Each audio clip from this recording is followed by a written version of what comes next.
যারা ঋণের সমস্যায় জর্জরিত, আপনি কাউকে টাকা ধার দিয়েছেন সেই টাকা ফেরত পাচ্ছেন না, বা ব্যাংক থেকে লোন নিয়েছেন সেই টাকা শোধ করতে পারছেন না, এরকম ফোন কিন্তু আমাদের কাছে অনেক আসে, অনেক মেসেজও আসে যে কি করে লোনের টাকা শোধ হবে, কিছু একটা উপায় বলে দিন। আজকে একটা কথা বলছি, সবার আগে কিন্তু আপনার জন্মছক দেখা উচিত।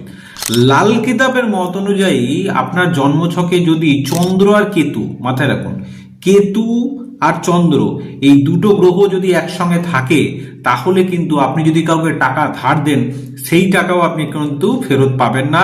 বা যদি আপনি লোন নেন, সে বাড়ির জন্য, ব্যবসার জন্য, যার জন্যই লোন নেবেন সেই লোনও কিন্তু আপনি সহজে শোধ করতে পারবেন না। তাই জন্মছকে চন্দ্র কেতুকে কিন্তু আপনার অবশ্যই দেখতে হবে। আর এই ক্ষেত্রে লাল কিতাবের একটা ছোট্ট উপায় আছে, যেটা যদি আপনি করেন, যাদেরই এই প্রবলেম চলছে তাদের কিন্তু এই উপায়টা করতে হবে।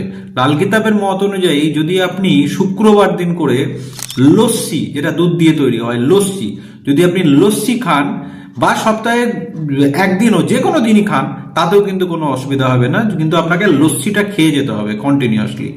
সপ্তাহে অন্তত একদিন করে লস্যি খেলে কিন্তু আপনার এই চন্দ্রকেতু কিন্তু ব্যালেন্স হয়ে যাবে।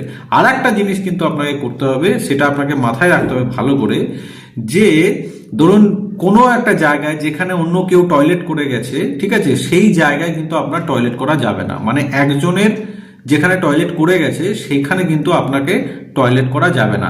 এটা কিন্তু আপনাকে খেয়াল রাখতে হবে। এটা যদি আপনি খেয়াল রাখেন আর লাল কিতাবের এই উপায়টাকে ফলো করেন, তাহলে আপনার এই সমস্যা 100% কিন্তু দূর হয়ে যাবে।